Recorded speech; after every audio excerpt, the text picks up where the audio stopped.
A woman merely stepped in a puddle of mysterious red liquid, but in the next second, her mink coat came alive. It struggled and frantically bit at its surroundings. The panicked woman immediately unbuttoned the coat and threw it on the ground. Unexpectedly, as soon as the coat hit the ground, it fled the scene at lightning speed. Then the red liquid began to seep out from cracks in other places. A woman pushing a baby stroller didn't notice at all and pushed the stroller directly over the liquid. The woman had no idea what would happen next. Soon, she arrived at the bottom of the apart building. However, while she was chatting with a neighbor, the originally still baby stroller began to slide forward on its own. The woman quickly realized something was wrong, but by the time she chased after the stroller, its speed was getting faster and faster. The panicked woman immediately cried for help. However, just as a mover tried to stop the stroller, it suddenly braked and turned right onto the main street. Even when faced with oncoming cars, it could dodge them instantaneously.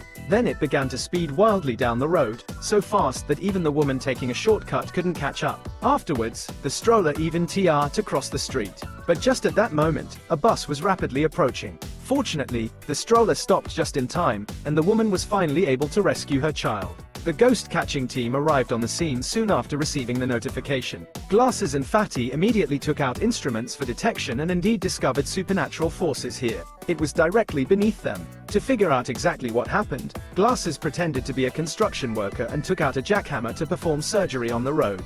After an hour of effort from the three of them, they quickly punched a large hole in the ground. Then Fatty tied a safety rope around himself and slid down the hole. But after passing through layers of pipes, he actually discovered a huge space here with large amounts of red liquid flowing like a river. Facing this unprecedented phenomenon, Fatty took out an instrument, intending to collect some samples. However, just as he finished collecting and was preparing to return, the red liquid beneath his feet seemed to come alive, transforming into the shape of hands and reaching for him.